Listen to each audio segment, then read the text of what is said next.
మీరు సంపాదించిన మనీని హ్యాపీ మనీగా మార్చుకోవాలనుకుంటే విజువలైజేషన్ 2.0కి జాయిన్ అవ్వండి.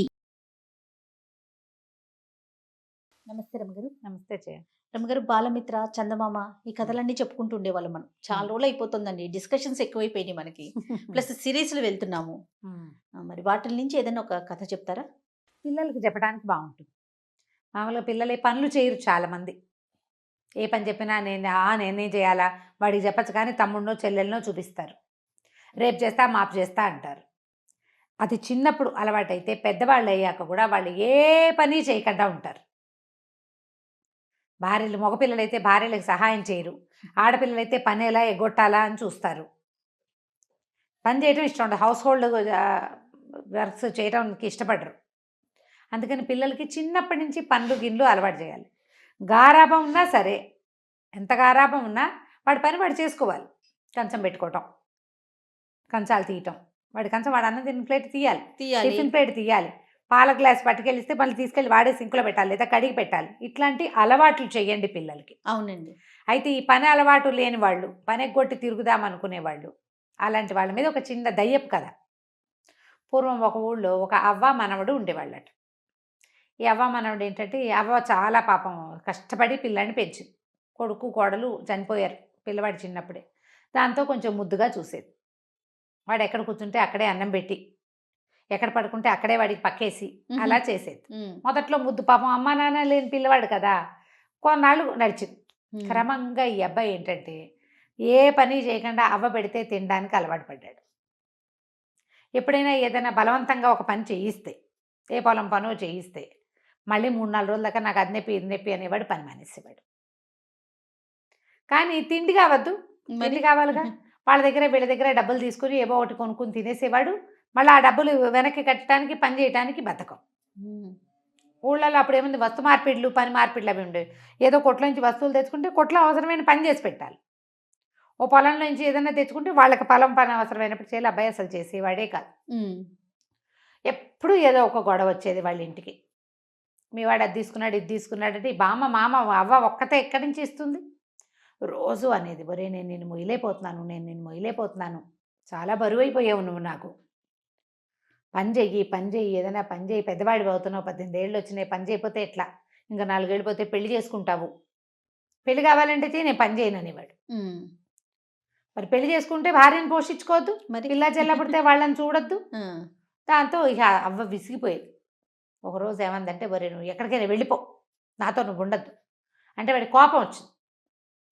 కోపం వచ్చి ఏమనుకున్నాడు, ఎంతసేపు పని పని అంటుంది, హాయిగా చెరువు గట్టును కాళ్ళు చాపుకుని పడుకుంటే ఎంత హాయిగా ఉంటుంది, గాలేస్తుంటే నిద్ర పడుతుంది. అన్నం వేళకి ఇంటికి వస్తే అవ్వాయిలాగా అన్నం పెడుతుంది. అవ్వ అన్నానికి డబ్బు ఎక్కడి నుంచి తెస్తోంది అనేది వాడికి అక్కర్లా. సరే ఏమనుకున్నాడు, ఇది లాభం లేదు, వీడితో ఉండకూడదు, అడవిలోకి వెళ్ళిపోదాం హాయిగా, ఏ పని చేయక్కర్లా, అడవిలో ఏముంది పని, ఏదో కాయ కసరు కనపడుతుంది, వాటితో పొట్ట నింపుకుని హాయిగా ఉండొచ్చు. రోజు ఎట్లా గడుస్తుంది అనే ఊహ లేదు. ఒకవేళ ప్రమాదం ఉంటుందేమో, ఇంకా అంతదాకా వాడు ఊహించలా. వాడికి ఏదైనా ఊహిస్తే ముందే పని చేసేవాడు. అదే కదా. సరే అట్లా పోయి ఒక అడవిలో ఓ చెట్టు కింద కూర్చున్నాడు. చెట్టు కింద కూర్చుంటే ఆ చెట్టు మీద ఒక దయ్యం ఉందట, చింత చెట్టు. అది ఏం చేసింది, పైనుంచి చింతకాయలు రాల్చింది. వీడు పళ్ళు పండితే బాగుంటాయి, పుల్లపుల్లగా తీతీగా బాగుంటాయి. 4 పళ్ళు తిన్నాడు, అక్కడే కూర్చున్నాడు. అదేమనుకుందంటే, సరేలే వీడిని ఏం చేస్తామని సాయంకాలం దాకా చూసింది. చీకటి పడినా వాడు వెళ్ళల. పగలల్లా దానికి అంత శక్తులు ఉండవు, సాయంత్రం పూట చీకటి పడేసరికి శక్తి పెరుగుతుంది. రాత్రికి వెళ్ళిపోతాడేమో అనుకుంది. ఎవ్వరూ చింత చెట్ల కింద పడుకోరు. అవును, మర్రి చెట్ల కింద, చింత చెట్ల కింద పడుకోకూడదు అనుకుంటారు. వీడు పోవటల్లా కాళ్ళు చాపుకుని పడుకున్నాడు. అవతల ఏదో నీళ్లున్నాయి, పోయి మంచినీళ్ళు తాగొచ్చాడు. కాసేపు అటు ఇటు తిరిగాడు, ఏవో తిన్నాడనమాట, చెట్ల పళ్ళో కాయలో దుంపలో తిన్నాడు. వచ్చి మళ్ళీ చెట్టు కింద పడుకున్నాడు. పడుకునేసరికి దయ్యానికి ఆశ్చర్యం వేసింది. దిగొచ్చింది తెల్లవారుసామున. ఏరా అబ్బి, నీకు భయం ఎట్లేదా, ఏంటి, ఎందుకు వచ్చావు ఏమిటి అని అడిగితే, అబ్బో ఊళ్ళో ఉంటే పని చేయాలి, ఎంత పనో, ఎప్పుడు పని, ఎంత చేసినా తరగదు, మా అవ్వ ఒక పని వెనకాల ఒక పని, ఒక పని వెనకాల ఒక పని చెప్తుంది, ఓ రోజు చేసి మానేయటం అనుకున్నది, పని చేయి అంటారు, నాకేమో ఖాళీగా కూర్చోవాలని ఉంటుంది. ఓకే, మా అవ్వ నేను పోషించలేనని తిడుతుంది, కోపం వచ్చేసాను అన్నాడు. ఈ దయ్యానికి అప్పుడప్పుడు వచ్చే మనుషులు, ఆ రోడ్డు మీద వాళ్ళు పట్టుకెళ్ళే సంచులు, వాళ్ళు ఎప్పుడైనా వదిలిపెడితే తనకి సో వాసన వచ్చేటువంటి తినుబండారాలు అవన్నిటి మీద మంచి ఆసక్తి ఉంది. దయ్యం అంది అయితే ఓ పని చేద్దామా, నువ్వు నా బదులు చెట్టు మీద ఉండు, నేను నీ బదులు ఊళ్ళోకి వెళ్తా. నాకు కూడా చూడాలండి, నాకు ఖాళీగా ఉండాలని లేదు, ఎవరు వస్తారా కాలక్షేపానికని చూస్తూ ఉంటాను నేను ఎంతసేపు. నువ్వు కనపడ్డావు రాత్రి నుంచి సరదాగా బాగోదు, ఎవడో ఒకటి మనిషి తిరుగుతుంది వాడి కేసు చూడడం, నాకు ఆ మనుషుల్ని చూడడం ఇష్టం, కావాలంటే పని చేస్తాను అనేసరికల్లా సుశీలుడు బాగానే ఉందనుకున్నాడు కుర్రాడు, బాగుంది ఈ పని చేద్దాం అనుకున్నాడు. సరే దయ్యానికి ఎలా నువ్వు నేను ఎలా అవుతావంటే, ఏముంది రేపు పొద్దున్నే నేను దయ్యం రూపంలో నుంచి బయటకు వచ్చేస్తాను, నీ బాడీలోకి వస్తా, నువ్వు నాలాగా మారిపోదు కానీ, నాకు తెలుసు ఆ విద్య. కాకపోతే ఏంటంటే నువ్వు వచ్చి అడిగితేనే ఇస్తా బాడీ, ఎవరు చెప్పినా నేను నా బాడీ నీకు ఇవ్వను. మనం మార్చుకోలేం, మనం ఒకళ్ళకొకళ్ళు ఒప్పుకోవని మార్చుకోవాలి. ఓకే, ఒకళ్ళు ఒప్పుకోపోయినా రెండో వాళ్ళకి అవకాశం లేదు. అంటే వీడేమనుకున్నాడు, ఏముంది మనకి చెట్టు మీద ఉండొచ్చు హాయిగా, తిండక్కర్లా గిండక్కర్లా, ఇప్పుడు తిండెట్లా అన్న భయం వస్తుంది మనుషులైతే. నాకేం భయం, హాయిగా చెట్టు మీద పడి ఉంటామే కదా, పని పాటల కన్నా హాయిగా పడుకోవచ్చు కామీగా అనుకొని బాడీ మార్చుకోవడానికి ఒప్పుకున్నాడు కుర్రాడు దయ్యము ఇద్దరు కలిసి బాడీ ఎక్స్చేంజ్ చేసేసుకున్నారు. ఒకళ్ళు ఇటు అటు అటు ఇటు మారిపోయారు. దయ్యమేమో సుశీలు కుర్రాడుగా మారిపోయింది, ఆ సుశీలుడేమో దయ్యంగా మారిపోయాడు. పోయి చెట్టు ఎక్కి కూర్చో, అబ్బా ఎంత హాయిగా ఉంది, లైట్గా బట్టలు కూడా అక్కర్లేదు, ఏ చెట్టు మీద కావాలంటే ఆ చెట్టు మీద చేయమని వెళ్ళిపోవచ్చు, ఎక్కడ కావాలంటే అక్కడ పడుకోవచ్చు, పక్క వేసుకోవాలి ఎక్కేసుకోవాలి, గోల లేదు, అన్నం వండుకునే పని లేదు, తలకాయ దూకోవాలి, ఈ ఘోషలు లేవు, మురిగ్గా ఉన్నావు అనేది మా అమ్మ, స్నానం చేయలేదు, స్నానానికి కూడా బతకమే బడికి, హాయిగా ఉందని చింత చెట్టుకి తోక వెళ్ళాడేసుకుని కూర్చున్నాడు. ఓకే, ఈ కుర్రాడి వేషంలోకి వచ్చిన దయ్యము దానికి ఎంత ఎక్సైటింగ్గా ఉందో, నడుస్తుంటే మహా బాగుంది. అంతకుముందు గాలిలో తేలిపోకుంటూ ఉండేది, ఇప్పుడు చక్కగా స్థిరంగా నడుస్తుంది. వెళ్ళి చెరువు దగ్గర నిలబడి చూసుకుంది, అచ్చు ఇందాక వచ్చిన కుర్రాడి లాగానే ఉంది తను. చాలా సంతోషించి సరే వీళ్ళు ఎలాగా గుర్తులు అన్నీ తెలుసుకుంది, వీణే అడిగింది, అలా గుర్తుల ప్రకారం ఇంటికి వెళ్ళిపోయింది. అవ్వ ఊరు నాయన వచ్చావా, ఎక్కడికి పోయావురా రాత్రంతా, దాదా సర్ది తాగదు కానీ అని ఇచ్చింది. ఇచ్చేసరికల్లా మాట్లాడకుండా పుచ్చుకుంది దయ్యం. అది ఎన్నేళ్ళయిందో చచ్చిపోయి, దయ్యంగా ఉంది, ఫుడ్ లేదు, హాయిగా ఆ సర్ది అన్నం తిని ఉల్లిపాయలు పచ్చిమిరపకాయలు కొరుకుని తింటుంటే అమ్మ ఎంత ఆనందమో, ఎంతో బాగుంది. తర్వాత మా అమ్మ వాళ్ళ అవ్వ అడిగింది, ఏరా పక్కింటి కామంత్ గారికి పని ఉందిట్రా, నేను వెళ్తానంటే నేను కూడా వస్తానన్నాడు. ఆశ్చర్యపోయి నీటి వీడు వస్తానంటున్నాడు అని. అంతకుముందు నువ్వు అనేవాడు, ఆవతో పాటు పొలం పనిలోకి వెళ్ళాడు, చాలా పని చేశాడు, అన్ని పనులు అందరితో పాటు. సాయంత్రం ఇంటికి వచ్చాక ఎంత బాగా నిద్ర పెట్టిందో, అది దయ్యంగా ఉన్నప్పుడు దానికి నిద్రే తెలియదు, హాయిగా పడుకుని నిద్రపోయాడు. వాళ్ళ అవ్వ కూడా సంతోషించింది, వాళ్ళ తోలంలో పని చేశాడు, ఇక రోజు పని చేయడానికి వెళ్తాం మొదలుపెట్టాడు. ప్రతిరోజు వెళ్తుంది ఆ దయ్యం పనిలోకి, చక్కగా పొద్దున్న తినేస్తుంది, సాయంత్రం తినేస్తుంది, హాయిగా పడుకుంటుంది, చక్కగా స్నానం చేయొచ్చు, చెరువులో ఎంతసేపు అయినా ఈత కొట్టచ్చు. అంతకుముందు కూడా ఈత కొట్టేది, దానికి ఇష్టం ఈత, కానీ దయ్యపు బాడీతో ఈత కొడితే ఒంటికి నీళ్ళు అంటావు కదా, ఆ సరదా తీరిపోతుంది. ఇప్పుడు చక్కగా యాక్టివ్గా తయారైపోయింది ఆ కుర్రాడు రూపంలో. అక్కడ ఉన్నాడుగా కుర్రాడు మనవాడు, చెట్టు మీద 3-4 రోజులు హాయిగా ఉన్నాడు. తర్వాత ఇంకా విసుగు పుట్ట మొదలెట్టింది, ఏమిటి ఏమీ పని లేకుండా ఎలా ఉంటాం. అంతకుముందు ఎంత చేయకపోయినా కొంత పని చేసేవాడు, ఈ గిన్నె తీసి అక్కడ పెట్టు, ఆ చెంబు తీసి ఇక్కడ పెట్టు, ఆ కట్టలు పట్టుకురా, ఈ పొయ్యి వెలిగించు, పొయ్యి దగ్గర కూర్చో, ఏదో చెప్పేది, ఏదో అప్పుడప్పుడు స్నానం చేసేవాడు, ఎవరింటికైనా వెళ్ళేవాడు, ఎవరితోటైనా మాట్లాడేవాడు. ఈ బాడీతో ఏముంది, ఎవరితో మాట మంతి, వీడు కనపడగానే అందరు లేచక పారిపోతారు. అదే కదా, విసుకొచ్చేసింది.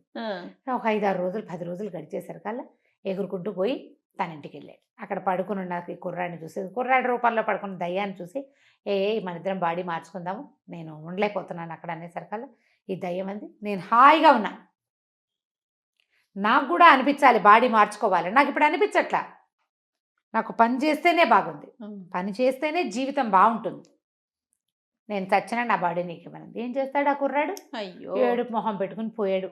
మా అమ్మని చూస్తే బాధగా ఉంది బడికి, మా అమ్మ అవతో ఉండలేకపోతున్నాను, 10 రోజులు అయిపోయింది అవ్వని చూసి, అటు ఇటు తచ్చట్లాడి, పైగా ఈ దయ్యాలు అవి తిరుగుతుంటే కుక్కలు పిల్లులు తెగ మురుగుతాయి, కుక్కలు వెంట పడతాయి, ఏదో కుక్కను తోలేస్తున్నారు కానీ ఏం జరిగిందో ప్రజలకు తెలియటల్లా. సరే ఏం చేస్తాడు, ఎగురుకుంటూ పోయాడు వాడు. ఈ లోపల ఇంకా ఇలా 10-15 రోజులు గడిచాక ఏమైంది, ఓ కామంద్ గారు ఒక ఆయన వచ్చి ఎవరిని అడిగాడు, నీ మనవడు ఏడి అని. ఇప్పుడే పొలం పనికి వెళ్ళాం, వచ్చాము ఇప్పుడే, ఇదిగో మా మనవడు అని. అనేసరికల్లా ఏరా నువ్వు 10 రూపాయలు తీసుకున్నావు అప్పుడెప్పుడో, నా 10 రూపాయలు నాకు ఇవ్వు అన్నాడు. అనేసరికల్లా వీడికేం తెలుసు, దయ్యం కదా ఇది, నాకు తెలియదు అనబోయాడు. అనబోయేసరికల్లా వాళ్ళ అవ్వంది, బాబు నా దగ్గర కొడితే కూడా రూపాయి లేదు, 10 రోజుల నుంచి నా మనవడు నాతో పనిలోకి వస్తున్నాడు, సాయంత్రం అయ్యేసరికల్లా వాళ్ళు బియ్యం ఇస్తున్నారు, హాయిగా అన్నం వండుకుని తింటున్నాం. రూపాయి లేదు. వాడు ఎట్లా ఇస్తాడో వాడు మీరు తెలుసుకోండి, నాకు తెలీదు. ఏ రోజుకు ఆ రోజు మేము తెచ్చుకుని వండుకునే పరిస్థితి నాది. వాడు ఆ 10 రూపాయలు ఏదైనా చిత్తుకాయ తలాట్లు పిచ్చాట్లు ఆడేశాడా, తినేసాడా, నాకు ఏం తెలీదు. చేశాడో తెలీదు. అక్కడి నుంచి వాళ్ళు బయటికి లాక్కొచ్చారు. వీడికి ఏం తెలుసు, ఈ దయ్యంలో రూపంలో కుర్రాడికి పని చేయడం పని చేయటం తెలుసు. తెలుసు. నేను పని చేస్తానన్నాడు. పని చేస్తానంటే పని చేసి ఎప్పటికి 10 రూపాయలు తీరుస్తావు, పని చేస్తే రోజుకు వచ్చేది పావలా అర్ధ. అక్కడి నుంచి వాళ్ళు అన్నారు, ఏంటి వేషాలు వేస్తున్నావా, ఇదివరకు లేదు ఇప్పుడు పని చేస్తానంటావు అని చెప్పేసి 2 పీకారు. కొట్టేసరికి ఒకళ్ళు 2 దెబ్బలు కొట్టేసరికి మిగిలిన వాళ్ళకి ఒక ఉద్రేకం వస్తుంది. చెట్టు కట్టేయండి రా, చెట్టు కొట్టేసి కొట్టండి రా వెండి అన్నారు. చెట్టు కట్టేసేసారు. కట్టేసి ఫటా ఫటా కొట్టేశారు. దయ్యానికి అనిపించింది, అమ్మ వీళ్ళు కొడుతున్నారేమిటి, ఇలాంటిది ఒక ఘటన జరుగుతుందని తెలియదు దానికి. బాగా దెబ్బలు తిన్నాక నువ్వు రేపటి నుంచి పనిలోకి రావాలని చెప్పి వెళ్ళారు. పనికి రావాలి, దెబ్బలు తిన్నాడు. అక్కడి నుంచి దేవుడా రావుడా జీవుడా అని ఎట్లాగొట్లా పని చేయటం మొదలుతాయి. ఈ లోపల ఇంకొకళ్ళు వచ్చారు. మా దగ్గర రూపాయి తీసుకున్నాడు. 10 రూపాయలు తీసుకున్న వాళ్ళు 25 దెబ్బలు కొడితే రూపాయి తీసుకున్నవాడు ఎన్నో కొన్ని కొట్టాలి కదా. అక్కడి నుంచి భయం వేసేసింది వీడికి. ఓ నాయనో, ఈ దెబ్బలు ఎవడు తింటాడు, పరిగెత్తుకుంటూ పోయాడు ఆ సుశీల్ దగ్గరికి. కుర్రాడు అక్కడ ఉన్నాడు కదా చెట్టు మీద. బాబు నీ బాడీతో నేను పడలేనురా, ఈ దెబ్బలు ఎవడు తింటాడు, ఎవడి దగ్గర నువ్వేమేమి బాకీలు చేసావో వాళ్ళంతా కొట్టడానికి వస్తున్నారు, ఇప్పుడు ఏమిటి పని చేయించుకుంటారు, కసి తీరడానికి కొడతారు, నా వల్ల కాదు, నీ శరీరం నువ్వు తీసుకో, నా బాడీ నాకు ఇచ్చేసి అనగానే అప్పటికి 20 రోజుల నుంచి విసిగిపోయి ఉన్నాడు ఆ సుశీలుడు. ఎప్పుడెప్పుడు వెళ్ళి అవ దగ్గర పడిపోదామా అని ఉంది. ఖాళీగా ఉండటం మంచిది కాదు అని తెలిసిపోయింది. అన్నీ కనపడతాయి పదార్థాలు. దయ్యాలు ఏం తింటాయి, ఆహారం అవసరం లేదు కదా. కంటికి నచ్చిన ఏ పదార్థము తినడానికి ఉండదు, పాడు చేయగలదు దయ్యం, తిండి ఉండదు. వెంటనే బాడీ స్విచ్ అయిపోయాయి. దయ్యం పోనీలే ఎప్పుడో ఒకసారి సరదాగా చూసాం కదా, ఎప్పుడైనా వచ్చి నన్ను పలకరించు, బాయ్ బాయ్ అని చెప్పేసింది, చిటకేసింది. ఈ సుశీలుడు పరిగెత్తుకుంటూ వెళ్ళి అవని కావలించుకున్నాడు అవ్వా అని. ఆవిడ ఆశ్చర్యపోయింది, రోజు ఇక్కడ ఉండేవాడు ఎందుకు కావలించుకుంటున్నాడో తెలియదు, ఇవాళ నుంచి నేను శ్రద్ధగా పనిచేస్తా, బాకీలు తీర్చేస్తాను అని చెప్పి ఆ రోజు నుంచి ఏదో పనికి వెళ్ళటం కాకుండా శ్రద్ధగా కొన్ని పనులు నేర్చుకుని మెల్లిగా డబ్బులు సంపాదించుకుని తనకు చేసిన పాత బాకీలన్నీ తీర్చేసాడు. ఆ తర్వాత నిదానంగా జీవితంలో కుదురుకున్నాడు. పని చేసిన వాడిదే జీవితం, అంతే. పని అనేది ఇతరులకి సహాయమే కాదు, నీకు కూడా. ఖాళీగా ఉండటం, ఏమీ చేయకుండా ఎంతసేపు ఇట్లా నొక్కుంటూ కాలక్షేపాలు చేయటం, ఇది బ్యాడ్ ప్రాక్టీసు. మగపిల్లల్ని పని చేయించకూడదు, పెళ్ళాలు వచ్చి పని చేస్తారు లాంటి దిక్కుమాల ఉద్దేశాల్లో ఉండకండి. పనులు అలవాటు చేయండి పిల్లలకి, వాళ్ళ పని వాళ్ళు చేసుకోవటం కనీసం. రైట్. ఇతరులకు సహాయం చేయటం 2వ పాయింట్. ఇవి నేర్పించాలి.